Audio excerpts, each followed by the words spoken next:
Selanjutnya kita masuk di syarat sah puasa.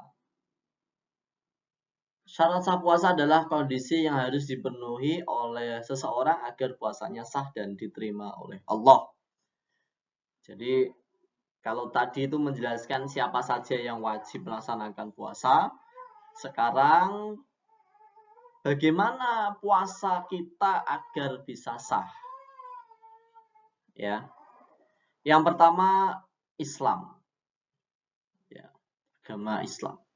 Yang kedua suci dari haid dan nifas. Yang ketiga adalah mumayyiz, artinya dia bisa membedakan antara yang benar dan yang salah, baik dan yang buruk. Yang keempat adalah berpuasa bukan pada hari-hari yang diharamkan. Nanti ada beberapa hari yang memang di situ tidak boleh puasa, yaitu di hari Ayyamut Tasyrik, di hari-hari Tasyrik, di 2 hari raya Idul Fitri dan Idul Adha. Kita lanjut selanjutnya di rukun puasa. Apa saja rukun puasa? Yang pertama niat, yaitu menyengaja untuk berpuasa. Ada niat dari dalam hati. Niat puasa yaitu adanya kesengajaan di dalam hati untuk menjalankan puasa semata-mata mengharap ridho dari Allah Subhanahu wa taala. Untuk puasa wajib, maka kita harus berniat sebelum datang fajar. Kenapa? Karena dalam puasa ini harus penuh, mulai dari terbitnya fajar sampai tenggelamnya matahari ini sudah ada niatnya kalau puasa wajib. Makanya kalau puasa wajib niatnya itu di malam hari. Sebelum imsak, sebelum terbitnya fajar. Beda untuk puasa sunnah. Kalau puasa sunnah ini boleh dilakukan setelah terbitnya fajar dengan syarat belum melakukan perbuatan yang membatalkan puasa. Misalkan tadi pagi bangun tidur, kemudian belum makan apa-apa, belum minum apa-apa, belum melakukan yang membatalkan puasa. Dia sadar ketika sudah di jam 7 pagi. Ya Allah, ini hari Senin. Gimana kalau saya mau niat puasa aja lah. Jadi tadi saya belum makan, saya juga belum minum. Kemudian diniati di waktu itu juga. Jam 7 niat puasa hari Senin, puasa sunnah, maka boleh. Yang kedua, meninggalkan syarat rukun yang kedua, meninggalkan segala sesuatu yang membatalkan puasa, mulai terbit fajar hingga matahari terbenam. Sunnah-sunnah puasa, yang pertama ada makan sahur, mengakhirkan sahur, menyegerakan berbuka setelah waktu maghrib tiba, membaca doa ketika berpuasa, yaitu Allahumma barik lana fima razaqtana wa qina adzabannar. Setelah makan, kemudian Allahumma laka sumtu wa bika amantu wa ala rizkika aftartu bi rahmatika ya arhamar rahimin. Dan diawali dengan basmalah ya. Yang kelima, memberi buka puasa bagi mereka yang berpuasa walaupun hanya satu ayat. Jadi diusahakan kita bisa berbuka puasa, orang lain juga bisa merasakan apa yang kita punya. Termasuk sunnah puasa. Misalkan cukup memberi makan takjil mungkin, dibagikan kepada tetangga, kepada teman, apa yang kita punya. Selanjutnya yang keenam, meninggalkan hal-hal yang akan menghilangkan nilai-nilai puasa. Contoh, ghibah, namimah, julid, mencari kekurangan orang lain. Yang dicari bukan kelebihannya tapi kekurangannya terus. Berbohong, kemudian sombong, ibadah tapi bukan karena Allah tapi dalam rangka untuk pamer ya, dan juga kegiatan-kegiatan yang negatif yang lain. Yang keenam, meninggalkan hal-hal yang menghilangkan puasa. Yang ketujuh, memperbanyak amal soleh, terutama membaca Al-Quran dan bersedekah, tadarus Al-Quran. Yang kedelapan, iktikaf adalah berdiam diri di masjid untuk beribadah kepada Allah. Diam diri di masjid, iktikaf ke masjid. Hal yang dimakruhkan ketika puasa yang pertama berkumur berlebihan. 2. Menyikat gigi tapi setelah tergelincir matahari. Kapan itu tergelincir matahari? Ketika matahari sudah mulai turun ke bawah, yaitu mulai ketika setelah sholat duhur. Yang ketiga mencicipi makanan walaupun tidak ditelan. Nah, ini biasanya anak perempuan yang suka masak, kemudian siang semangat mau mencari makanan yang banyak untuk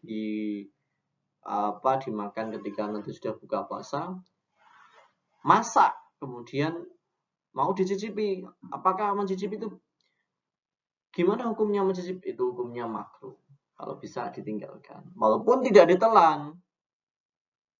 Yang keempat, memperbanyak tidur ketika berpuasa. Tidur terus. Bahkan kadang ada yang dibalik waktunya, malam buat begadang, pagi digunakan untuk tidur. Nah, itu yang bisa menghilangkan pahala puasa. Makruh kalau bisa ditinggalkan. 5. Berbekam atau disuntik. 6. Sengaja melambatkan berbuka pada waktu sudah. Nah, ini termasuk yang ke-6 ini adalah contoh yang kadang dilakukan oleh orang-orang yang dengan berbangga diri, merasa bahwa dirinya ini orang yang kuat, sehingga dia tidak mau berbuka puasa segera. Wah, saya mau makan nanti aja. Saya mau buka nanti aja. Caranya biar ini tidak makruh gimana? Minum dulu atau makan dulu, baru nanti ketika mau makan di waktu yang malam terserah, tapi diawali dulu dengan berbuka dulu. Hal yang membatalkan puasa yang pertama, makan dan minum dengan sengaja. Yang kedua, murtad keluar dari agama Islam. 3. Muntah. 4. Bersetubuh atau melakukan hubungan suami istri pada siang hari. Bahkan ini ada kafaratnya ya. Ada hukumannya. Yang kelima, keluar darah haid atau nifas. 6. Keluar air mani yang disengaja. Tapi kalau ikhtilam, siang hari puasa, tidur, kemudian kok keluar air mani, maka tidak batal. Yang ketujuh, merubah niat puasa. Contoh,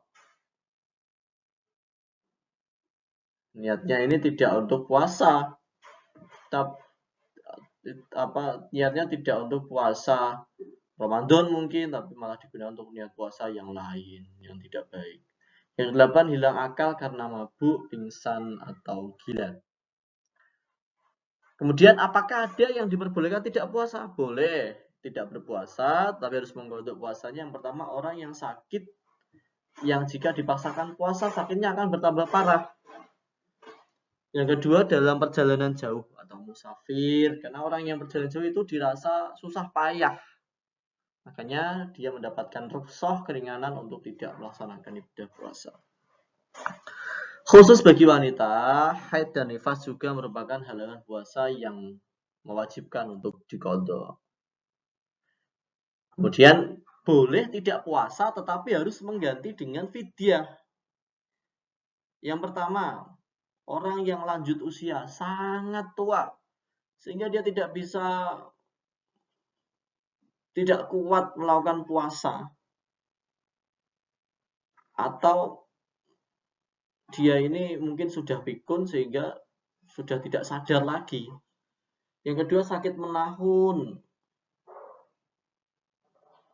Yang ketiga, hamil. Yang keempat, ibu yang menyusui anak. Yang kelima, orang yang pekerjaannya tidak memungkinkan dapat puasa Ramadan dan tidak dapat mengqadha di hari-hari yang lain. Ukuran fidyah yang diberikan ialah semisal dengan kebutuhan makan selama 1 hari, yaitu sekitar 3/4 liter. Oke. Bagi wanita hamil atau menyusui anak, ulama mazhab Syafi'i berpendapat bahwa kalau mereka takut puasa akan mengganggu kesehatan dirinya sendiri, misal yang hamil itu atau yang menyusui, saya takut dengan fisik saya sendiri, maka dia wajib qadha seperti orang sakit. Artinya dia hanya qadha saja, tidak membayar fidyah. Tapi kalau mereka takut puasa akan mengganggu kesehatan dirinya dan anaknya, ya, maka wajib qadha seperti jika hanya takut terganggu kesehatan dirinya. Makanya ini poin yang kedua, kesehatan, dia memikirkan kesehatan fisiknya sendiri dan juga anaknya, maka dia cukup mengqadha saja. Nah, jika kalau takut puasanya akan mengganggu anaknya, dia tidak khawatir dengan dirinya sendiri, tapi dia khawatir dengan anaknya, maka dua, dia wajib qadha, dan yang kedua membayar fidyah. Kenapa kok ada membayar fidyah? Karena di situ dia merasa fisiknya sudah kuat. Gitu. Ini ada tugas individu, anak-anak bisa dikerjakan. Terima kasih. Assalamualaikum warahmatullahi wabarakatuh.